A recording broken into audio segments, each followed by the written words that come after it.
Che cosa stiamo leggendo, dottor Bassi? No, stiamo leggendo che a stralci vari effettivamente la bonifica viene effettuata. In questo momento so che devono togliere i capannoni, devono togliere il pavimento, plateizzare per impedire che in ogni caso che le acque piovane, qualsiasi tipo di acqua, vada a ritroso, si inquini con quello che c'è all'interno delle ghiaie e poi mi tocchi di nuovo la falda. Ci sono due barriere qui, comunque. Una è ben attrezzata, quando verrà smontata ci sarà la seconda, sono tutti coperti. Purtroppo questo però prevedono analisi delle acque continue, si prevede continui sopralluoghi e poi quando la barriera entra in funzione perché magari la falda si alza, perché la pioggia riesce a rubare qualche cosa, vuol dire reagenti, pompe, scarico, vuol dire ancora impatto ambientale, al di là delle spese. Io sono tranquillo che è sotto controllo, però è una storia infinita finché non si toglierà l'inquinante. Adesso so tempi, che la previsione, cioè, se ci fossero soldi si chiuderebbe la partita, ci vogliono milioni di euro ancora. Già con questi lavoretti qui riusciranno sicuramente le istituzioni a marginare ancora di più, chiudere altre fonti, mini fonti variabili che ci sono. Ecco, sì, l'azienda non c'è più e quindi la variabile numero uno, cioè l'azienda quando scarica, come scarica, quanto scarica, non c'è più.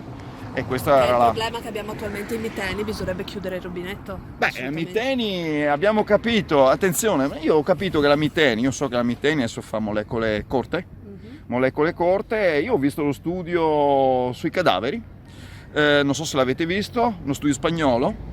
È l'unico studio che è stato fatto, si potrebbe, penso, farlo anche su altri cadaveri, avere il consenso delle persone che muoiono e che si mettono a disposizione della scienza per analizzare cosa.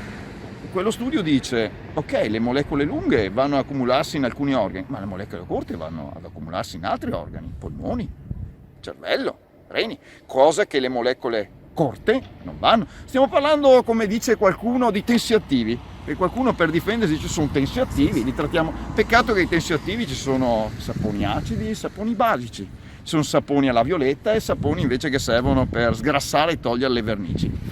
Ecco, e quindi richiamarli tutti dentro la stessa famiglia, sì, chimicamente, ma dal punto di vista del rischio biologico-sanitario non hanno lo stesso impatto, non con la stessa concentrazione.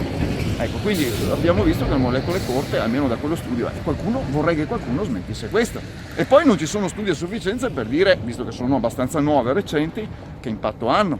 Studi a sufficienza vuol dire che non ci sono abbastanza morti ancora? Ecco, purtroppo prevenzione per me vuol dire abbiamo una sostanza nuova. Beh, innanzitutto si presenti che così capiamo. Perché sì. Parla di prevenzione? Beh, io parlo di prevenzione perché penso di averlo dalla fine anni 80, la parola l'ho portata con me nelle prime battaglie, parliamo di amianto, officine in cittadella e quant'altro. E lì ho capito cosa si intende per prevenzione. Per prevenzione io accetto soltanto quelle cose, manovre, operazioni che mi impediscono di passare dal medico. Devo mangiare, respirare, toccare sostanze che nella vita non mi faranno male. L'obiettivo è quello di morire di vecchiaia e magari di una buona vecchiaia.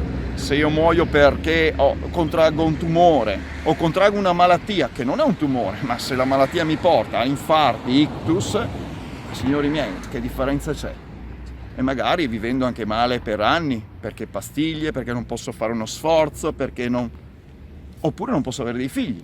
Stiamo parlando che gli interferenti endocrini, sembra, studio scientifico europeo, abbia abbassato del 50% gli spermatozoi ai nostri figli, maschi in questo caso.